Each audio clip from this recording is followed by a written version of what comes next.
Assalamualaikum warahmatullahi wabarakatuh. Perkenalkan, nama saya Muhammad Mufid Firdaus, NIM 035.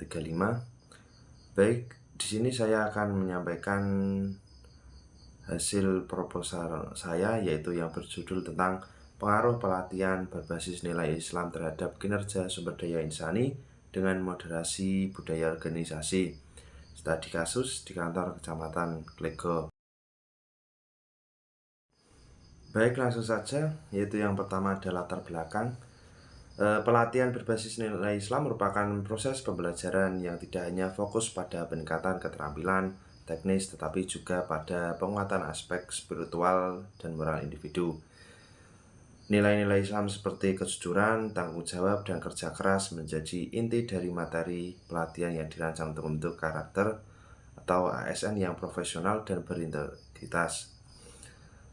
Budaya organisasi merupakan sistem nilai, norma, dan praktik yang dianut bersama oleh anggota organisasi dan mempengaruhi cara mereka berperilaku dan bekerja. Budaya organisasi yang kuat dan positif dapat meningkatkan motivasi, komitmen, dan kinerja pegawai. Selanjutnya, dari fenomena yang melatar belakangi penelitian ini adalah adanya tantangan dalam meningkatkan kinerja ASN di Indonesia, khususnya di tingkat kecamatan.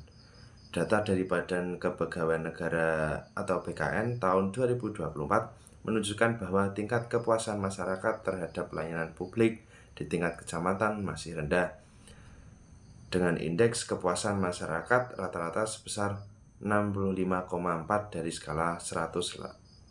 Selain itu, laporan dari Badan Pusat Statistik atau BPS tahun 2023 mencatat bahwa tingkat ketidakhadiran ASN tanpa keterangan mencapai 12% dari total ASN di wilayah. Beberapa penelitian terdahulu telah mengkaji pengaruh pelatihan berbasis nilai Islam terhadap kinerja karyawan, menemukan bahwa pelatihan berbasis nilai Islam secara signifikan meningkatkan kinerja karyawan, terutama dalam hal kedisiplinan dan tanggung jawab pekerja. Selanjutnya yaitu rumusan masalah. Adapun beberapa rumusan masalah saya, yaitu ada 6, yaitu yang pertama ada bagaimana tingkat kinerja sumber daya insani di kantor Kecamatan Klego berdasarkan indikator kinerja ASN. Yang kedua, apakah pelatihan berbasis nilai Islam berpengaruh secara signifikan terhadap kinerja sumber daya insani. Yang ketiga, ada bagaimana karakteristik budaya organisasi yang berlaku di lingkungan kerja di kantor Kecamatan Klego. Yang keempat, apakah budaya organisasi memiliki hubungan yang signifikan terhadap kinerja sumber daya insani. Yang kelima, apakah budaya organisasi memoderasi pengaruh pelatihan berbasis nilai Islam terhadap kinerja sumber daya insani. Yang terakhir, apakah terdapat perbedaan pengaruh pelatihan berbasis nilai Islam terhadap kinerja berdasarkan variasi budaya organisasi. Selanjutnya adalah tujuan penelitian. Tujuan penelitian saya ini sesuai dengan rumusan masalah, yaitu ada 6. Yang pertama ada untuk mengukur tingkat kinerja sumber daya insani di kantor Kecamatan Klego berdasarkan indikator kinerja aparatur sipil negara. Yang kedua, untuk mengetahui pengaruh pelatihan berbasis nilai Islam terhadap kinerja sumber daya insani secara langsung dan signifikan. Yang ketiga, untuk mendeskripsikan karakteristik budaya organisasi di lingkungan kerja kantor Kecamatan Klego. Yang keempat, ada untuk menganalisis hubungan antara budaya organisasi dan kinerja sumber daya insani di kantor Kecamatan Klego. Yang kelima, untuk menguji peran budaya organisasi sebagai variabel moderasi dalam hubungan antara pelatihan berbasis nilai Islam dan kinerja sumber daya insani. Yang terakhir, untuk mengukur besar kontribusi pelatihan berbasis nilai Islam terhadap peningkatan kinerja sumber daya insani dalam konteks budaya organisasi yang mendukung. Selanjutnya, manfaat penelitian. Penelitian ini diharapkan memberikan kontribusi yang signifikan baik secara teoritis maupun praktik, yaitu yang pertama ada manfaat teoritis. Penelitian ini diharapkan dapat memberikan kontribusi penting terhadap pengembangan ilmu pengetahuan, khususnya dalam bidang manajemen sumber daya insani berbasis nilai Islam.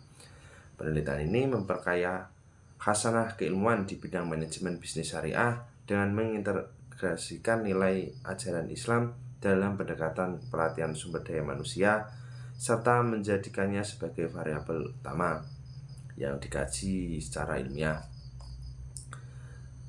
Yang kedua, manfaat praktis.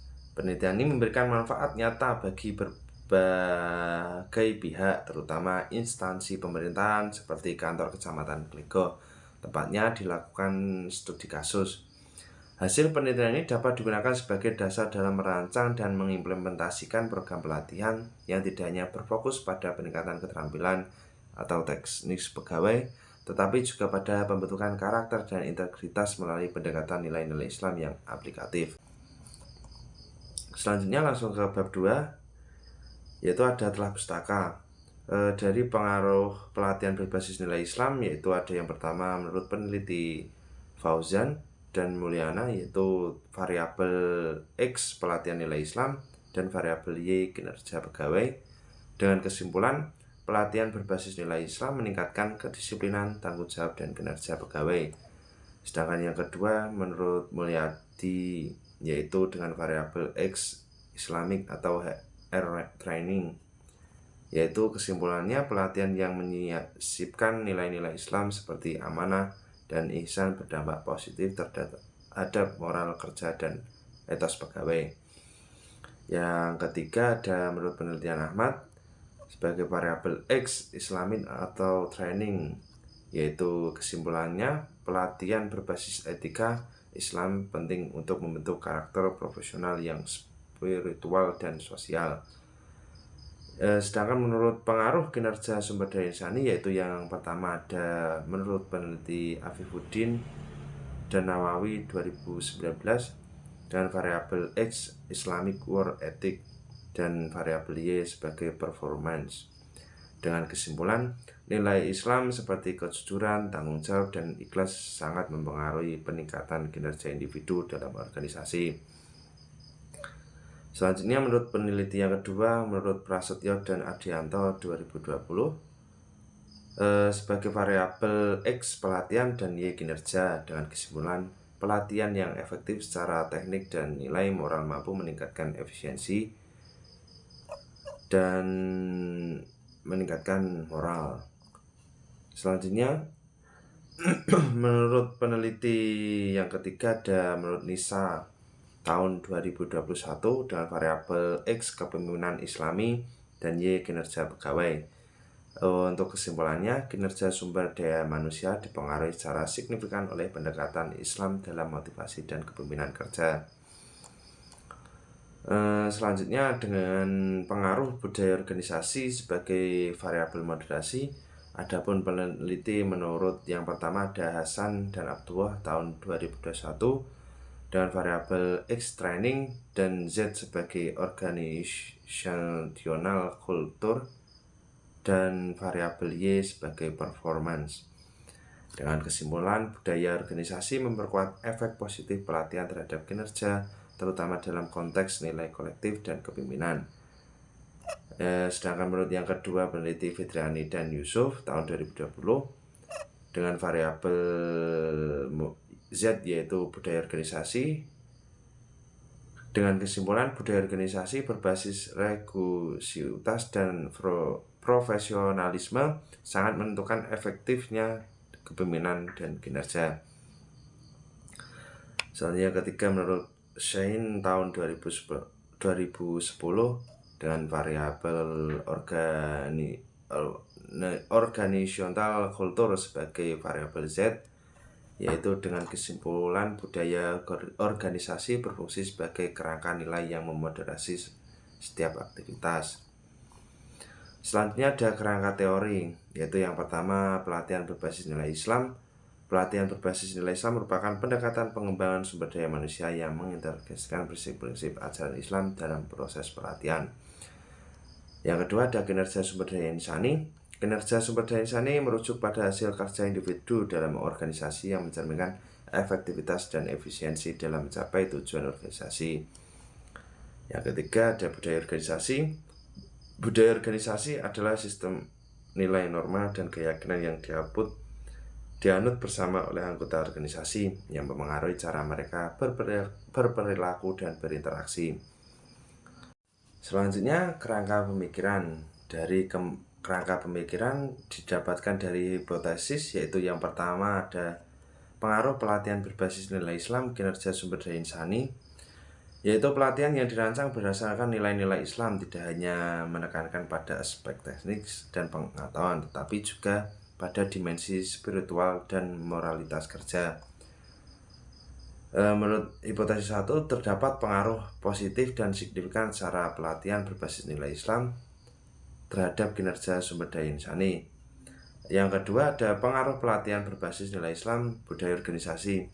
Budaya organisasi merupakan sistem nilai, norma, dan keyakinan yang terbentuk dan dijalankan bersama oleh anggota organisasi. Budaya yang kuat dan positif dapat menciptakan lingkungan kerja yang kondusif, mendorong produktivitas, dan meningkatkan kinerja individu dalam konteks organisasi publik maupun swasta. Untuk hipotesis 2, terdapat berpengaruh positif dan signifikan antara budaya organisasi terhadap kinerja sumber daya insani. Yang ketiga, ada pengaruh budaya organisasi kinerja sumber daya insani. Pelatihan yang berbasis nilai Islam tidak hanya bertujuan untuk meningkatkan kompetensi individu, tetapi juga berfungsi sebagai sarana pembentuk dan penguat nilai-nilai kolektif dan organisasi. Untuk hipotesis 3, yaitu terdapat pengaruh positif dan signifikan antara pelatihan berbasis nilai Islam terhadap budaya organisasi. Yang keempat, pengaruh pelatihan kinerja dimoderasi oleh budaya organisasi. Pelatihan yang berbasis nilai Islam tidak akan optimal dalam meningkatkan kinerja apabila budaya organisasi tidak mendukung nilai-nilai yang ditanamkan dalam pelatihan tersebut. Peran budaya organisasi sebagai variabel moderasi menunjukkan bahwa kekuatan pelatihan dalam mempengaruhi kinerja sangat bergantung pada sejauh mana organisasi menciptakan lingkungan yang kondusif. Jadi dari hipotesis 4, budaya organisasi memoderasi pengaruh pelatihan berbasis nilai Islam terhadap kinerja sumber daya insani. Yang kelima, ada pengaruh hubungan antara nilai Islam dan budaya organisasi. Budaya organisasi dapat bertindak sebagai perantara atau mediator dalam hubungan antara pelatihan dan kinerja. Artinya, meskipun pelatihan dapat memberikan pengaruh langsung terhadap kinerja, pengaruh tersebut dapat semakin diperkuat melalui pembentukan budaya organisasi yang sejalan. Dari hipotesis 5 itu terdapat pengaruh tidak langsung antara pelatihan berbasis nilai Islam terhadap kinerja sumber daya insani melalui budaya organisasi. Selanjutnya yang keenam, pengaruh moderasi dalam penelitian sumber daya manusia. Ketika pelatihan yang diberikan sesuai dengan nilai-nilai yang hidup dalam budaya organisasi, maka menjadi lebih besar. Dalam konteks ini, budaya organisasi bertindak sebagai penguat atau pendorong yang mempercepat penerapan. Dari hipotesis 6 ini, budaya organisasi yang kuat memperkuat hubungan antara pelatihan berbasis nilai Islam dan kinerja sumber daya insani. Selanjutnya langsung ke bab 3, yaitu ada metode penelitian. Yaitu yang pertama ada jenis penelitian. Penelitian ini menggunakan pendekatan kuantitatif, yaitu suatu metode penelitian yang menekankan pada pengukuran objektif terhadap fenomena sosial melalui analisis data numerik dan statistik. Pendekatan ini dipilih karena dengan tujuan penelitian untuk menguji pengaruh antara variabel, yaitu pelatihan berbasis nilai Islam terhadap kinerja sumber daya insani dengan budaya organisasi sebagai variabel moderasi. Desain penelitian yang digunakan dalam penelitian ini adalah penelitian kausalitas. Selanjutnya data dan jenis data, yaitu yang pertama saya menggunakan data primer. Data primer dalam penelitian ini diperoleh melalui pengumpulan informasi langsung dari pegawai di kantor kecamatan Klego menggunakan metode survei dengan instrumen utama beberapa, yaitu dengan kuesioner atau angket. Kuesioner berdasarkan variabel yang diteliti, yaitu pelatihan berbasis nilai Islam, kinerja sumber daya insani, dan budaya organisasi. Responden yang terlibat dalam survei ini adalah pegawai yang telah mengikuti program pelatihan berbasis nilai Islam dan kinerja di kantor kecamatan Klego. Survei ini bertujuan untuk mengumpulkan dan mengenai persepsi dan pengalaman mereka keterkaitan pengaruh pelatihan tersebut terhadap kinerja mereka serta bagaimana budaya organisasi memproduksi hubungan tersebut. Yang kedua ada data sekunder. Penelitian ini juga menggunakan data sekunder yang diperoleh dari berbagai sumber pendukung seperti jurnal ilmiah, buku, laporan penelitian, dokumen resmi, dan data statistik terkait. Data sekunder ini digunakan untuk memberikan landasan teoritis yang kuat dalam menganalisis dan menginterpretasikan hasil penelitian. Sumber data sekunder ini mencakup studi sebelumnya yang membahas pelatihan berbasis nilai Islam. Selanjutnya ada populasi sampel dan teknik sampling, yaitu yang pertama populasi. Populasi dalam penelitian ini adalah seluruh pegawai yang bekerja di kantor kecamatan Lego yang telah mengikuti pelatihan berbasis nilai Islam. Populasi ini dipilih karena mereka adalah individu yang relevan dengan variabel yang diteliti, yaitu pengaruh pelatihan berbasis nilai Islam terhadap kinerja sumber daya insani. Yang kedua ada sampel. Untuk menentukan jumlah sampel yang representatif, penelitian ini menggunakan rumus Lovin atau rumus ini dipilih karena dapat memberikan estimasi yang cukup akurat tentang jumlah sampel yang diperlakukan dalam suatu populasi yang besar dan tingkat kesalahan yang dapat diterima. Yang ketiga, dengan teknik pengambilan sampel. Untuk memilih sampel dari populasi yang ada, penelitian ini menggunakan teknik non-probability atau sampling, lebih khususnya purposive sampling. Teknik purposive sampling dipilih karena peneliti ingin mengambil sampel dari individu yang memiliki karakteristik tertentu yang relevan dengan fokus penelitian, yaitu pegawai yang telah mengikuti pelatihan berbasis nilai Islam di kantor kecamatan Lego. Selanjutnya ada definisi dan konsep operasional. Dengan variabel pelatihan berbasis nilai Islam, dengan definisi operasionalnya adalah pelatihan berbasis nilai Islam adalah proses sistematis peningkatan kemampuan, pengetahuan, dan keterampilan pegawai yang dikembangkan dengan dasar nilai-nilai Islam seperti kejujuran, tanggung jawab, amanah, ikhlas, dan etos kerja. Dengan indikator yang pertama ada relevansi materi pelatihan dengan nilai-nilai Islam. Yang kedua ada integrasi nilai kejujuran dan keamanah dalam pelatihan, kesesuaian sikap instruktur dengan nilai-nilai Islam. Selanjutnya ada dampak pelatihan terhadap peningkatan etos kerja Islami. Untuk variabel budaya organisasi adalah sistematis nilai keyakinan dan norma bersama yang berkembang dalam organisasi dan mempengaruhi perilaku para anggotanya. Dengan indikator yang pertama ada nilai dan norma yang dianut organisasi, dan ada sikap terhadap inovasi dan perubahan dan kepemimpinan dan keteladanan, dan terakhir ada komunikasi internal dan ketransparasi. Selanjutnya yaitu variabel kinerja sumber daya insani dengan variabel Y. Kinerja sumber daya insani merujuk pada hasil kerja pegawai dalam melaksanakan tugas dan tanggung jawabnya sesuai dengan standar organisasi yang dapat diukur secara kuantitatif maupun kualitatif. Dengan indikator yang pertama ada kualitas pekerjaan dan kualitas pekerjaan, ketepatan waktu dalam menyelesaikan tugas, dan kehadiran dan kedisiplinan, dan kemampuan kerjasama dalam tim. Selanjutnya ada teknik pengumpulan. Teknik pengumpulan data dalam penelitian ini menggunakan pendekatan kuantitatif yang bertujuan untuk memperoleh data primer dan sekunder secara objek, sistematis, dan terstruktur. Teknik utama yang digunakan untuk memperoleh data primer adalah dengan angkat atau kuesioner, sedangkan data sekunder diperoleh melalui studi, dokumentasi, dan kajian literatur. Selanjutnya ada uji instrumen penelitian, yaitu yang pertama ada uji validitas. Uji validitas dilakukan untuk memastikan bahwa setiap item dalam kuesioner benar-benar mampu mengukur konstruk atau konsep yang dimaksud. Penilaian mencakup aspek keterbacaan, relevansi, dan kealasan prediksi pernyataan. Item yang dinilai kurang tepat akan direvisi sebelum dilakukan penyebaran kuesioner uji coba.